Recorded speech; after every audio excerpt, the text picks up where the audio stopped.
వీడెవడో గాని అర్ధరాత్రి ఉదయించే సూర్యుని లెక్క ఎట్లా డ్యూటీకి ఎక్కిండో సుడూరి. మంచిగా జబ్బకు బ్యాగు తలిగేసుకొని భయం గియం ఏం లేకుండా అర్ధరాత్రి నిజామాబాద్ జిల్లా ఆర్మూర్లున్న ఒక ప్రైవేటు దవాఖానలకు వచ్చిండు. పేషెంట్లు వాళ్ళ ఎంబడి ఉన్న అటెండెంట్లు అందరూ జోరు నిద్రలా గుర్రు కొడుతున్నారు. ఇక వానికి కావాల్సింది కూడా అదే కదా. అప్పుడే వాని పని ఎసొంటి ఆటంకం లేకుండా అలకగా అయిపోతుందా.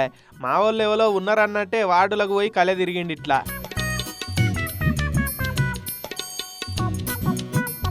కథ మంచిగా సెల్ ఫోన్లు పక్కకు పెట్టి వండుకున్న వాళ్ళను నజరేసిండు. ముగ్గురి తాన మిలమిల మెరుసుకుంటా ఫోన్లు కనబడ్డాయి. ఇగేమున్నది, లడ్డూ కావాలా నాయన అన్నట్టు అయిపోయింది.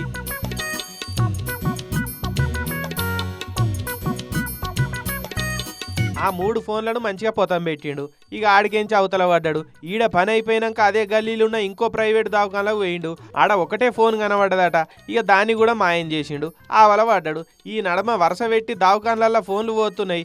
ఎవల్రా అని చూస్తే ఇగో వీడే అని తేలింది. చూస్తురు కదా, సుద్దపూసలే కొచ్చుడు, ఫోన్లకు సూటి పెట్టుడు, చక్కగా ఆడికెంచి జారుకునుడు.